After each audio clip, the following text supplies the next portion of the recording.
Hello everyone, my name is Prachi. Welcome to Selection Mate. I hope आप सबकी preparation अच्छी चल रही होगी और आप सुपर टेट के लिए अच्छे से प्रिपेयर कर रहे होंगे। तो हमारी जो क्लासेस चल रही हैं सुपर टेट को फोकस करके चल रही हैं और आज हमारा जो होगा लेक्चर नंबर 9 होगा। इससे पहले हमारे 8 लेक्चर्स आ चुके हैं सुपर टेट के डिफरेंट सब्जेक्ट्स को हमने जिसमें डिस्कस किया है और एक 50 मार्क्स का हमने कंप्लीट जो जीएस का पेपर है जिसमें करंट अफेयर्स वगैरह सब होते हैं, कंप्लीट 50 मार्क्स का वो हमने डिस्कस किया है। आप चैनल पर जाकर देख सकते हैं। सो गाइस, लगातार हमें क्लासेस चल रही हैं और जो भी बिल्कुल मोस्ट इम्पॉर्टेंट क्वेश्चंस हैं उनको हम यहाँ पर डिस्कस कर रहे हैं सभी सब्जेक्ट्स की। आज का हमारा लेक्चर नंबर 9 है। ठीक है, इससे पहले अगर आपने चैनल को सब्सक्राइब नहीं किया है तो सब्सक्राइब जरूर कर लें और एक बार चैनल को विजिट करें और आप जरूर क्वेश्चंस को देखें किस तरह के क्वेश्चंस हमने डिस्कस किए हैं। आज का हमारा जो आज हम डिस्कस करेंगे उसमें चाइल्ड साइकोलॉजी है, टीचिंग मेथडोलॉजी है और लाइफ स्किल्स है। और इसका हमारा कौन सा है, पार्ट नंबर 2 है, यानी कि पार्ट 1 हम इसका भी डिस्कस कर चुके हैं। यहाँ से हम 0 टू एडवांस हर लेवल के क्वेश्चंस को डिस्कस कर रहे हैं। ये आपको क्वेश्चन का लेवल देख के समझ आ जाएगा। तो चलिए हम आज का वीडियो स्टार्ट करते हैं। फर्स्ट क्वेश्चन आज हमारे पास है चाइल्ड साइकोलॉजी से। हम पहले क्वेश्चंस को लेंगे। गर्भ में संतान सर्वाधिक प्रभावित होती है। तो जब गर्भ में संतान होती है ड्यूरिंग प्रेगनेंसी, तो वहां पर जो बच्चा होता है वो सबसे ज्यादा किस चीज से अफेक्ट होता है, किस चीज से सबसे ज्यादा प्रभावित होता है। तो यहाँ पर जो आपका आंसर होगा वो होगा माँ के पोषण से। यहाँ पर हम डायरेक्टली आंसर्स को डिस्कस कर रहे हैं। ठीक है, यहाँ पर आपका आंसर क्या होगा, माँ के पोषण से। जो भी न्यूट्रिशन माँ से मिलते हैं बच्चे को, बच्चों से सबसे ज्यादा अफेक्ट होता है। तो यहाँ पर हमारा फर्स्ट क्वेश्चन कंप्लीट होता है। आई होप आपको ये क्लियर होगा। सेकंड क्वेश्चन की बात करते हैं। कहता है मानव जीवन की मनोभौतिक एकता क्या कहलाती है। मतलब अगर हम ह्यूमन लाइफ की बात करें तो उसमें जो मनोभौतिक एकता है वो क्या होती है। तो मन भौतिक यानी कि मन भी है इसमें और शरीर भी है। मनोभौतिक का मतलब यहाँ पर क्या होगा, मन भी है और शरीर भी है और उसका जो विकास है वो मनोभौतिक एकता होती है। तो यहाँ पर इसका आंसर क्या हो जाएगा, मन तथा शरीर का विकास मनोभौतिक एकता कहलाती है। आई होप ये दोनों क्वेश्चन आपको अच्छे से क्लियर होंगे। थर्ड क्वेश्चन पर मूव करते हैं। थर्ड क्वेश्चन क्या कहता है, 2 से 5 वर्ष तक की आयु क्या कहलाती है। ये डिफरेंट आयु में आपसे पूछा जाता है कि 2 से 5 वर्ष पूछा जाएगा। ये बच्चा 2 वर्ष की अवस्था में है तो वो कौन सी अवस्था है, 12 वर्ष की अवस्था में है तो कौन सी अवस्था है। तो यहाँ पर आपसे पूछा है 2 से 5 वर्ष की जो आयु होती है वो क्या कहलाती है। तो वो कहलाती है शैशवावस्था। शैशवावस्था या शैशवावस्था वो कहलाती है। यहाँ पर आपका आंसर क्या सही होगा, शैशवावस्था। 2 to 5 ईयर वाली जो एज होती है वो कहलाती है शैशवावस्था। नेक्स्ट क्वेश्चन की बात करते हैं। नेक्स्ट क्वेश्चन कहता है जीन पियाजे का बाल विकास को वर्गीकरण किस सिद्धांत पर आधारित है। यानी कि जो जीन पियाजे का बाल विकास है, जो जीन पियाजे का चाइल्ड डेवलपमेंट है वो किस पर आधारित है। तो इसका जो आंसर होगा वो होगा संज्ञानात्मक विकास पर, जो कि है, यानी कि जीन पियाजे ने चाइल्ड डेवलपमेंट का कौन सा सिद्धांत दिया। तो जीन पियाजे ने संज्ञानात्मक विकास का सिद्धांत दिया। ये भी इंपॉर्टेंट और अच्छा क्वेश्चन है कि जीन पियाजे का बाल विकास से संबंधित कौन सा सिद्धांत है। तो संज्ञानात्मक विकास या फिर कॉग्निटिव डेवलपमेंट इसको कहा जाता है। ठीक है, तो ये आप याद रखेंगे। नेक्स्ट क्वेश्चन पर मूव करते हैं। नेक्स्ट क्वेश्चन कहता है, फिफ्थ क्वेश्चन, एक शिक्षार्थी केंद्रित कक्ष में अध्यापक क्या करेगा। ठीक है, शिक्षार्थी केंद्रित यानी कि जो स्टूडेंट सेंटर्ड होता है या चाइल्ड सेंटर्ड जिसको हम कहते हैं, जो चाइल्ड सेंटर्ड क्लास होगी, शिक्षार्थी केंद्रित कक्षा होगी, उसमें अध्यापक क्या करेगा। तो यहाँ पर आपका क्या आंसर होगा देख लेते हैं। इस प्रकार की पद्धति में या इस प्रकार की कक्षा में क्या होता है, इस प्रकार की पद्धतियों को नियोजित करना जिसमें शिक्षार्थी अपने स्वयं के अधिगम के लिए पहल करने में प्रोत्साहित हो। ठीक है, चाइल्ड सेंटर्ड क्लास में आप क्या करोगे, इस प्रकार से नियोजित करोगे कक्षा को, पद्धतियों को इस तरह से प्लान करोगे कि जो बच्चा हो वो स्वयं के अधिगम के लिए पहल करने में प्रोत्साहित हो, वो एक्साइटेड हो चीज़ों को जानने के लिए और समझने के लिए। इस तरह का आप एनवायरनमेंट क्रिएट करोगे, इस प्रकार से आप वहाँ पर क्या करोगे, चीज़ों को स्टार्ट करोगे। तो आई होप ये क्वेश्चन भी आपको क्लियर होगा। तो ये 5 क्वेश्चन हमने डिस्कस कर लिए हैं चाइल्ड डेवलपमेंट से, ठीक है। अब हमारे जो नेक्स्ट क्वेश्चन होंगे वो होंगे यहाँ पर टीचिंग मेथोडोलॉजी से, ठीक है। तो इनको आप ध्यान से यहाँ पर देखिएगा। तो फर्स्ट क्वेश्चन है, individual learns from his own mistakes, this statement is based on which learning theory. देखिए डिफरेंट डिफरेंट लर्निंग थियरीज हैं।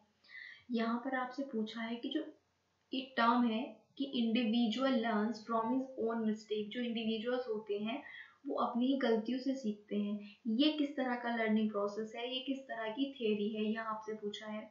क्या ये इंस्ट्रूमेंटल कंडीशनिंग है, क्या ये इंसाइट है, क्या फिर ट्रायल एंड एरर है, या फिर क्लासिकल कंडीशनिंग है। अपना आंसर आप यहाँ पे मार्क कीजिए, फिर हम इसके आंसर को डिस्कस करेंगे, ठीक है। अपना आप यहाँ पर देख लीजिए, 4 ऑप्शन आपके पास हैं और जो हमारा राइट आंसर होगा वो होगा ट्रायल एंड एरर, यानी कि सी ऑप्शन करेक्ट है। जब हम अपनी गलतियों से सीखें, तो सीखने का मतलब क्या है कि हम ट्राई कर रहे हैं और गलती हो रही है, तो वो क्या हो रहा है, एरर हो रहा है। तो बार बार हम कर रहे हैं, उसमें गलती हो रही है, हम उससे सीख रहे हैं। तो यहाँ पर क्या लिखा है, individual learns from his own mistakes.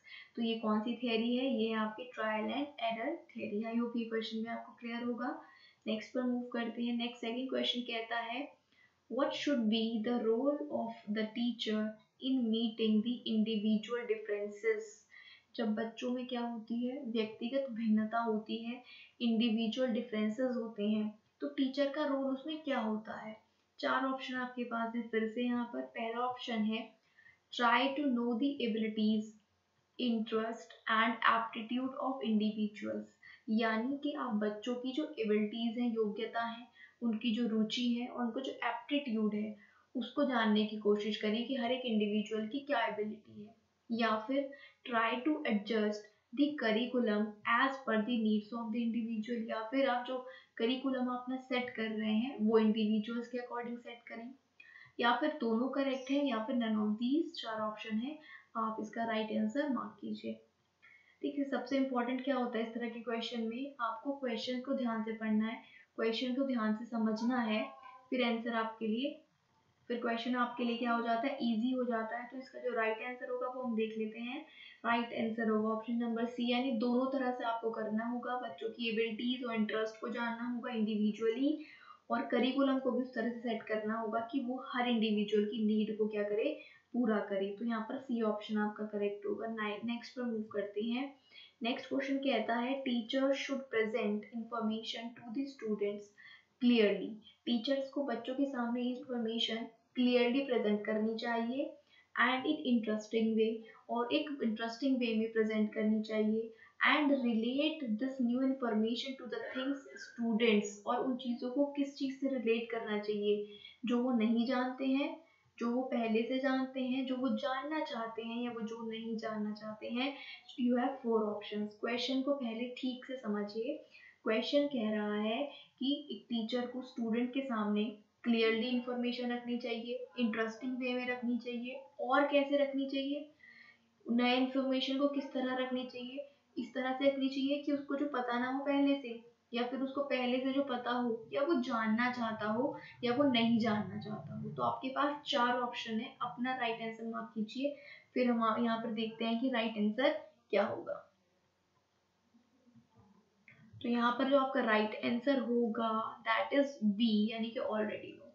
Information को आप क्लियरली रखिए, इंटरेस्टिंग वे में रखिए, और को रिलेट कीजिए चीज़ों को जो वो पहले से जानते हैं, तो उनके लिए वो चीज़ समझना आसान हो जाएगा। ऑप्शन नंबर बी यहाँ पर आपका राइट आंसर है। आई होप ये क्वेश्चन आप समझ गए होंगे। नेक्स्ट क्वेश्चन की बात करते हैं। नेक्स्ट क्वेश्चन कहता है, which of the following statements is not true। Not पर आपको ध्यान रखना है, इनमें से कौन सा स्टेटमेंट सही नहीं है। पहला पढ़ते हैं। पहला क्या कहता है, growth is a biological process. Growth क्या है, एक बायोलॉजिकल प्रोसेस है। दूसरा कहता है डेवलपमेंट एक क्वांटिटेटिव प्रोसेस है। तीसरा कहता है education is a goal oriented process. Education में गोल ओरिएंटेड होती है education. Learning is a process of behavioural changes. अब देखिए ऑप्शंस बहुत क्लोज हैं यहाँ पर, ठीक है, आपको सही चूज करना है।